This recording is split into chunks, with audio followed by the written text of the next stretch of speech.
Well, an eco-village is a green village where people care about each other and they love each other.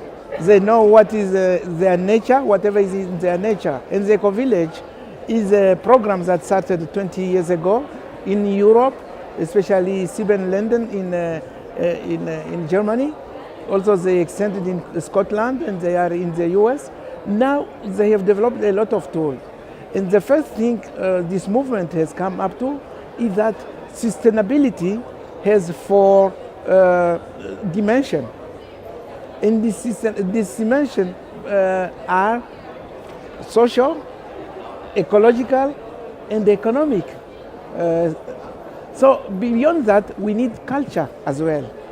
Culture is the fourth dimension that you forget. And people need really to work with their culture, with their environment, to take care of motherland, to recycle, to do everything, to take care of everything, to produce their own food, and then you have a sustainable society. Yeah, before going to the Congo, let me tell you. So my subject is that in eco-village, you work as a grassroots community, but you need two kinds of benefits. The first benefit is to make sure that you are lowering your carbon footprint. So you go down you lower the emission, but you increase the carbon sink capability, the sequestration. But beyond that, you need also to look at your livelihood. You need really to take care of your food. You need to grow your own food and process it. You need to do water management, recycle matter, to really live in a world which is completely sustainable. You depend on sustainable energy.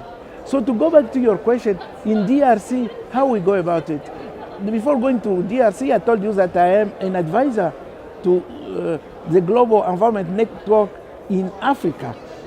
And so from Africa, we went to DRC, and we have in DRC 8,000 villages. In those villages, we would like them to live up really good life, to have light, renewable energy, solar light, maybe small hydro. But we need this village also to be able to grow their own food, to be able to teach their children good schooling, good manner, recycle matter.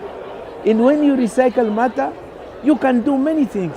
You do, rather than using fertilizers or pesticide, chemical fertilizer and pesticide, you need to use manure.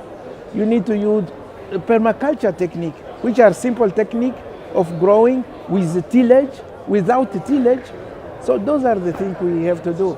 And we work with the government to help us in those villages to set up a new program to help people have access to water, to energy, to good housing, all those kind of things. Yeah, the big challenge is, let me tell you, the government, as you asked me, makes the policy, okay? But the policy needs to be implemented on the ground by the grassroots community. But this grassroots community, before we arrive there are two things in the middle. The first thing is you need to have the capitalization. That means to access the funding